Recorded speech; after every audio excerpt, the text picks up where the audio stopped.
కైలాసవాసుడు నిన్ను పంపిస్తే కైలాసమే ఇడిసి కదిలితివమ్మా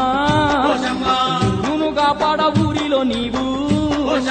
ఊరవశమ్మగా వెలసినవమ్మా గాలి గత్తర ఊరు చేరనివ్వకుండా గద్దరిస్తూ నీవు అడ్డు నిలిచావు